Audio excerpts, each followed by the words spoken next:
தோற்றால் கதை ஓவர் கடன் கழுத்தை நெரிக்கும் விஜய்தான் உதவணும் புலம்பும் தாவேக வேட்பாளர்கள். தமிழக அரசியல் களத்தில் பெரும் எதிர்பார்ப்புகளுக்கு மத்தியில் களம் கண்ட தமிழக வெற்றிக் கழகம் தனது முதல் தேர்தல் பயணத்தை நிறைவு செய்திருக்கிறது. விஜய் அரசியலில் காலடி எடுத்து வைத்தபோது அவரோடு பயணித்த வேட்பாளர்கள் இப்போது ஒரு இக்கட்டான சூழலில் சிக்கியுள்ளனர்.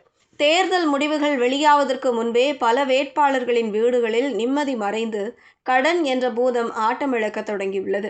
தமிழக வெற்றிக் கழகம் ஒரு புதிய கட்சி என்பதால் மற்ற திராவிட கட்சிகளைப் போல அசுர பலம் கொண்ட தேர்தல் நிதி அந்த பார்ட்டியிடம் இல்லை என்பது நிதர்சனம். கட்சியின் தலைமை ஒரு குறிப்பிட்ட அளவிலான தொகையை வழங்கியதாக கூறப்பட்டாலும் கள நிலவரப்படி தங்களை நிலைநிறுத்திக் கொள்ள வேட்பாளர்கள் பெரும் தொகையை செலவிட வேண்டியிருந்தது.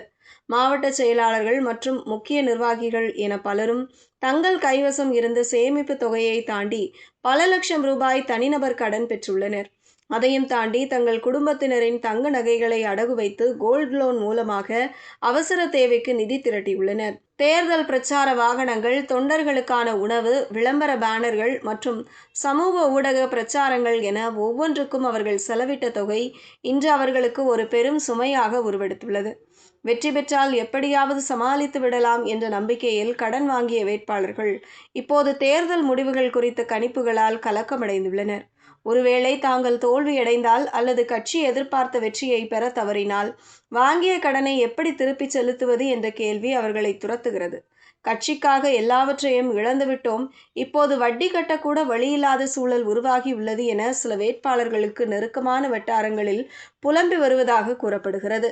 குறிப்பாக நடுத்தர வர்க்க பின்னணியில் இருந்து வந்த வேட்பாளர்கள் வாங்கிய தனிநபர் கடனுக்கான மாதாந்திர தவணையை எப்படி கட்டப்போகிறோம் என்ற அச்சத்தில் உள்ளனர். இந்த இக்கட்டான நிலையில் வேட்பாளர்களின் ஒட்டுமொத்த பார்வையும் இப்போது விஜய் பக்கமே திரும்பியுள்ளது. நாங்கள் விஜய்க்காகவும் கட்சியின் எதிர்காலத்திற்காகவும் தான் இவ்வளவு பெரிய ரிஸ்க் எடுத்துள்ளோம்.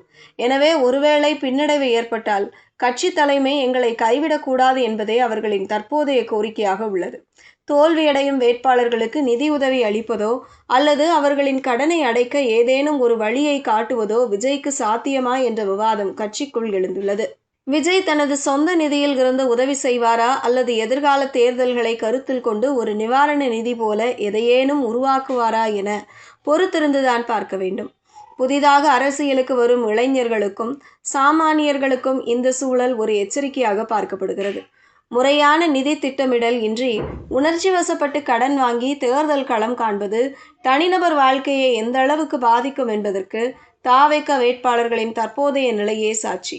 முடிவுகள் சாதகமாக அமைந்தால் இந்த கடன்கள் அவர்களுக்கு ஒரு முதலீடாக தோன்றும். ஆனால் முடிவுகள் பாதகமானால் தமிழக வெற்றிக் கழகத்தின் பல முக்கிய நிர்வாகிகள் நீண்டகால நிதி நெருக்கடியில் சிக்க நேரிடும். விஜய் தனது தொண்டர்களுக்காகவும் வேட்பாளர்களுக்காகவும் என்ன அதிரடி முடிவை எடுக்கப் போகிறார் என்பதே இப்போதைய ஹாட் டாபிக்.